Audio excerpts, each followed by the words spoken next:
చలం గారి duality in life గురించి నాతో చాలామంది మాట్లాడేవాళ్ళు, ఎందుకంటే నేను చలం గారిని చాలా విరివిగా చదివాను అని. ఒకరోజు వీరు ఉప్పారా అనే ఒక అతను నన్ను అడిగిన ప్రశ్నకి నేను రాసిన సమాధానం ఇది. Chalam is undoubtedly the best writer in Telugu language irrespective of anyone's opinions. His use of language to express thoughts and the wide explorations he has done in his life regarding philosophy or relationships can never be undone, even if he denies or contradicts with the work he has done in the past.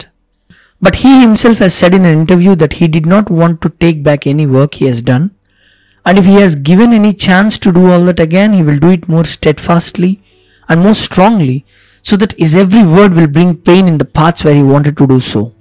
And he added that all through his life he has fought with the demon within himself, not with the demon that's out in the world. But world hated me because it thought I am reflecting the characters in the world. నాలోని కల్మషాన్ని నిర్మూలించడానికి చలంపై చలం చేసిన యుద్ధమే చలం రచన అని అన్నాడు ఆయన. Leaving this interview aside, he said in one of his works that all his writings were not mattered to him because he said he has been inspired by the writers in English who are capable of exciting the reader's curiosity by using sex as a medium, the erotic storytelling. This I feel is just his expression of guilt when he has gone through the resurrection of dhyana and all that. But he could not deny that his musings have a great and deep meaning, and I believe that Ramana Maharshi's teaching of truth has already spoken by Chalam without his notice many times in those musings. He has been nihilistic at the earlier age, but all the while he has been grown from Ekkadunnadu Ishwarudu nunchi Nene Ishwarudu varaku, long before he has visited Ramana Maharshi. Leaving Chalam aside, living itself is a matter of life. That is, living without the fear of past or future. That is, living the moment with the knowledge of past, not as a burden but as a light that you can use when you want. Not thinking but doing, understanding that there might be God up there, but no man ever lived on this earth is no God. They shit and piss just like you. Don't follow, don't lead, but just live. There is knowledge abundant out there. Get it if you want it. But understand that it is infinite, and also understand the true nature of yourself, that without all this also you are happy. Be ready to accept everything. సముద్రమంత జ్ఞానమున్న మనిషివయ్యి నలుగురు సామాన్యులతో నువ్వు నవ్వుతూ జీవించలేని వాడివైతే ఏం సంతోషం. The experience he got at Ramana Maharshi ashram might be subjective, because he said that he got enlightened by one look of Ramana Maharshi and his headaches were more troubling him then. So it was all more unexplanatory. What I felt is that ఉద్రేకం జీవితాంతం చూడగలిగిన మనిషికి మౌనం ప్రసాదించేది ఏమై ఉంటుంది? స్వర్గం. అదే అశోకునికి కళింగ యుద్ధం తర్వాత జరిగింది. అలాంటి విరక్తి స్త్రీ పురుష సంబంధం మీద చలానికి కలిగి ఉండొచ్చు. ఎందుకంటే చలం జీవితాంతం మలినమని తలచని శృంగారాన్ని మించిన అవ్యాజ్యమైన ప్రేమ వాత్సల్యం అనుభూతి చెందాడు రమణ మహర్షి దృక్కులలో. సృష్టిలో శృంగారం అనేది జీవితం కాదు అని ఒప్పుకోగలిగే హృదయం ఆనాటికి లేకపోయినా తన రచనల్లో చాన్నాళ్ళు తనని తానే ఆయన విమర్శించుకున్నాడు. ఏది ప్రేమ, ఎవరిది ప్రేమ? ఒక్క రాత్రి తృప్తిపడ్డ తర్వాత మళ్ళీ రక్త కణాలు వీర్యాన్ని సమకూర్చిందాకా చచ్చిపోయేది ప్రేమ అని. కనుక తను ఇన్నాళ్ళు పడిన ఇంటర్నల్ కాన్ఫ్లిక్ట్ ఒక రూపంలో సమాధానంలా అక్కడ దొరికింది అని నా అభిప్రాయం. కానీ చలం ఏనాడు తన హృదయం నుంచి అబద్ధాలను పలికించలేదు. గుడి గురించి గొప్పగా మాట్లాడి గుడి వెనుక గుడిసేటి పనులు చేయలేదు. హృదయం నుంచి చీల్చుకు వచ్చిన అక్షరాలు అవన్నీ, నిజాలు అవన్నీ. మొరాలిటీ మూతి మీద తన్నేది నిజమే.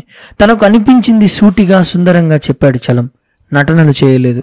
అందుకుగాను చలం క్యారెక్టర్ ఆర్క్లో చివరి దశను గురించి నో కామెంట్స్ అనే వాళ్లకు చలం అర్థం కాలేదనే అనిపిస్తుంది. చలాన్ని గురించి నండూరి శ్రీనివాస్ అనే ఒక యూట్యూబర్ మాట్లాడిన మాటలు నన్ను చాలా గాయపరిచాయి. ఆయన రమణ మహర్షిని పొగడడానికి చలాన్ని తెగుడుతున్నాడు. అలా తెగుడుతూ ఉన్నప్పుడు ఆయన కింద రాసిన కొన్ని కామెంట్స్కి నేను పెట్టిన రిప్లైలను ఇప్పుడు నేను వినిపిస్తున్నాను. అయ్యా, ఇలాంటి దౌర్భాగ్యుడి గురించి మీరు ఎందుకు వీడియో చేస్తున్నారు అని ఆయన గురించి అన్నాడు ఎవరో, చంద్రశేఖర్ అనే వ్యక్తి. దానికి నేను రాసింది, సిగ్గులేని నీ మాటను చూస్తే కంకర్రాయితో నా నరాల మీద గీకినట్టుంది. చలాన్ని దౌర్భాగ్యుడు అని రమణ మహర్షికి దండం పెట్టే నీ ఆత్మని కడుక్కోవడానికి ముక్కోటి దేవతల ముక్కు చీమిడి కావాలి. ఏం తెలుసని చలం గురించి మాట్లాడతారు నీలాంటి వాళ్ళు? నీలాంటి వేల క్షుద్ర హృదయాల నీచలోహాల్ని శుభ్రపరిచిన వాడరా చలం అంటే. తన దారిని కనుక్కున్న ప్రతి వ్యక్తి ఒక తాత్వికుడే. నీవు, చలము, రమణుడు అన్నీ ఒకే దాని నుంచి వచ్చారని తెలుసుకోవడమే సత్యం, అద్వైతం. నీవు చూపించే ఆదరణ చూడలేని మనిషిని నేనైతే నీ ఆదరణకి విలువేంటి? ఇక్కడ ఎవరూ ఎవరిని ఆదరించడానికి రాలేదు, దారి చూపించడానికి రాలేదు. సత్యం ఏదైతే ఉందో అది ఏనాడు నుంచో అక్కడే ఉంది. వెలుగు చూడగలిగిన వాళ్ళు చూడగలుగుతారు, వెలుగు వెనకటి వెలుగును చూడగలిగిన వారు చాలామంది సామాన్య మానవులుగా నీ చుట్టూనే ఉంటారు. జ్ఞాన సంపన్నులు అంటే ఆస్తికుడిగా పుట్టి పుస్తక జ్ఞానం సంపాదించడం కాదు. జ్ఞానం అంటే నీ అభిప్రాయం కాదు, అది నీ ఒక్కని అభిప్రాయం మాత్రమే అని తెలుసుకోగలగడం. అవిటి పువ్వును ప్రకృతి ఎప్పుడూ విసర్జించదు. నీలాంటి మనుషులకే అది అవిటి. చలానికి ఏ శక్తి లేదు, చలానికి కరుణ మాత్రమే ఉంది. ఆయన చూపులో నా ప్రశ్నలన్నీ పోయాయి అని అన్నారు చలం. నాస్తికుణ్ణి ప్రేమించలేని వాడేం ఆస్తికుడురా? దేవుడు కనిపించినా చివరికి నువ్వు కాళ్ళ కింద భూమిలోకి రాలిపోయే వరకు ఈ బతుకును ఈడ్చిపోవాల్సిందే. శాస్త్రాలన్నీ, విజ్ఞానాలన్నీ, వేదాలన్నీ జీవితాన్ని దాటి చాలా దూరం పోతాయి. కానీ ప్రదక్షిణ అయ్యాక తిరిగి వచ్చి జీవితంలోనే కలుస్తాయి. ఇక్కడ జీవించడం తప్ప ఇంకోటి లేదు. ఇంతోటి సంతోషకర ఆహ్లాద జీవితానికి ఒక శాంతి రూపం రమణ మహర్షి లాంటి వాళ్ళు. వేల పుస్తకాలు చదివాక నేను పక్కకి తల తిప్పి తెలుసుకునింది ఏంటి అంటే, మనుషులంతా తమని తాము హింసించుకుంటూ పారిపోతూ వాడిదే తప్పు వీడిదే ఒప్పు అంటూ విడిపోతున్నారు. ఇంత పెద్ద ప్రపంచంలో అక్కడొకరు ఇక్కడొకరు మాత్రమే ఆనందంగా ఉన్నారు.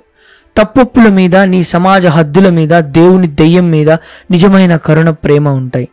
నీలో ఎవరూ ముట్టలేని ఓ పదార్థం ఉంటుంది. ఇది నేను అనుకునే నువ్వు కూడా తాకలేనిది. ఆ పదార్థం పట్ల నీకు విశ్వాసం ఉంటే నీ ప్రపంచం నువ్వు నిర్మించుకోగలవు. పోయి నిర్మించుకో. అంతేగాని చలాన్ని నిందించావో అది నీ ఒప్పు అనే చట్రంలో చిక్కుకున్న నిన్ను తప్ప ఇంక దేన్ని నిరూపించదు. నీవు అర్థం చేసుకోలేని దాన్ని నువ్వెప్పటికీ సొంతం చేసుకోలేవు. నువ్వు అర్థం చేసుకున్న దాన్ని నువ్వెప్పటికీ నిందించవు. తప్పు తెలుసుకోవడం సులభం, సత్యం గ్రహించడం కష్టం. కారణం పుండు మీద చీములా కారుతూనే ఉంటుంది, కనిపిస్తూ ఉంటుంది. కానీ సత్యం లోపల ఉంటుంది, లోతుల్లో. దూదితో చీము తుడిస్తే సరిపోదు, మొలకలో సత్యం ఉంటుంది. అది అన్వేషణ ద్వారానే తీయగలం.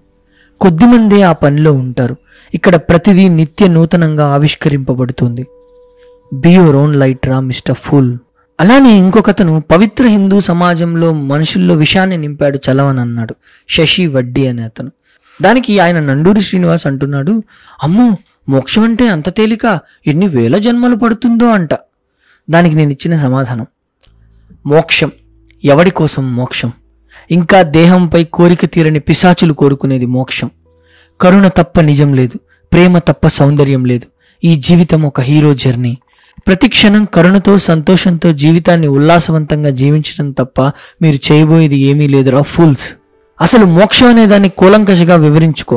నీకోసమే నువ్వు, నీవే ఓ సమాజం అని తెలుసుకోకుండా ఆయన వదిలిన విషయం సమాజంలో ఉంది అని మాట్లాడే నీ మ్లేచ్ఛ బుద్ధి కపటిగానే కనిపిస్తుంది తప్ప ఇంకేమీ కాదు. చెడు అంతటా ఉంది. నీకంత సమాజ శ్రేయస్సు మీద అభిలాష ఉంటే దొంగ బాబాల మీద పోరాడు. చలం ఒక ఋషి. తనకు నచ్చినట్టు తన జీవితాన్ని చూశాడు. ఎలా అయితే తాను బతికాడో అలానే రమణుణ్ణి కలిశాడు. ఏ రోజు నీతి తప్పి మాట్లాడలేదు. చలానికి సబ్టెక్స్టే లేదు. పాపం నీ వంటి మూర్ఖ హృదయాలకు ఆయనకు చాలా దూరం. పవిత్రమైన హిందూ సమాజంలో నుండే మారుతీరావులు, వేల హత్యలు. ఎక్కడ లేవురా తప్పులు. ఈ మోక్షం గురించి మాట్లాడే నీకు నిజమైన మోక్షం గజేంద్ర మోక్షమే. నవ్వు వస్తుంది నీలాంటి వాళ్ళు అద్వైతానికి ఎంత దూరమో తలుచుకుంటే. ఆదిశంకరులు మోక్షం కోసం బతకమన్నాడా? జీవితంలో ప్రతి క్షణంలో దేవుణ్ణి చూడమన్నారు. నీవు జ్ఞానివి అయినప్పుడు సముద్రం వలె ఉంటావు. లోకంలో చెడంతా నీలో చేరినా నిశ్చలంగా ఉండగలవు. అంతేగాని తుచ్చ మానవుడిలా ఇంకో మానవుడి మోక్షం గురించి మాట్లాడవు.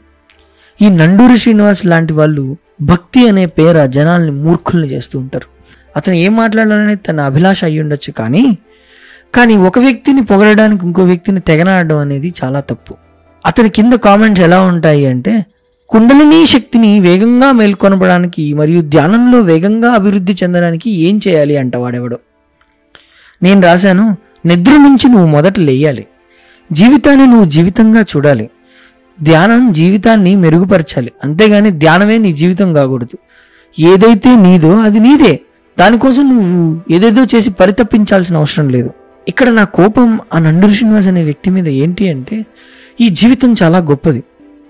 ఆ గొప్పదైన జీవితాన్ని నీకు నచ్చినట్లు నువ్వు జీవించాలి. That does not mean exploiting others lives. ఎవరికీ ఇబ్బంది లేకుండా నీ జీవితాన్ని నీకు తగిన విధంగా నువ్వు బతకడం. దానికోసం నువ్వు దేవుణ్ణి కూడా ధిక్కరించవచ్చు. ఇంత గొప్ప జీవితాన్ని అలా చూడకుండా ఒక బానిసలా నిన్ను తయారు చేయడానికి పుట్టుకొని వచ్చేవాళ్ళే ఈ నండూరి శ్రీనివాస్ లాంటి వాళ్ళు. ఆ దేవుడికి పూజించు, ఈ దేవుడికి పూజించు, సాష్టాంగ ప్రణామం చెయ్యి, నిలబడుకొని ప్రణామం చెయ్యి, గోడకు ప్రణామం చెయ్యి, ఇట్లాంటివి చెప్తూ ఉంటారు. ఇవన్నీ కాకుండా జీవితాన్ని జీవితంగా చూడగలడమే మనకు రావాలి. Chalam has undoubtedly been a best writer, is to stand at top. And ఆయన లైఫ్ని ఆయన ఒక డిఫరెంట్గా బతికారు. ఆయన చాలా కష్టాలు అనుభవించారు, చాలా జీవితాన్ని చూసి చాలా రచనలు చేశారు. ఆయన చనిపోయారు, వెళ్ళిపోయారు. దాన్ని పట్టుకుని వీడేదో ముక్కోటి దేవతలకి వీడొక్కడే పూజారైనట్లు, వీడి ద్వారానే మనం ముక్కోటి దేవతలను చూడాలన్నట్టు వీడిచ్చే బిల్డప్, వీడు దానికోసం చలం మీద చేసిన వీడియో నాకు చిరాకు తెప్పించి నేను ఈ మాటలన్నీ రాయాల్సి వచ్చింది. I wrote all that and I don't regret my time being spent on it because I always fought for what I believe in. I believed in his transformation, I believed in his duality, I believed in the kind of knowledge that Chalam has shared. He has been a radical writer always. So this duality of the Chalam, there is no debate about it. It's just like, a transformation in life and then alane teesukovali. Thank you for listening. I wish you a good day.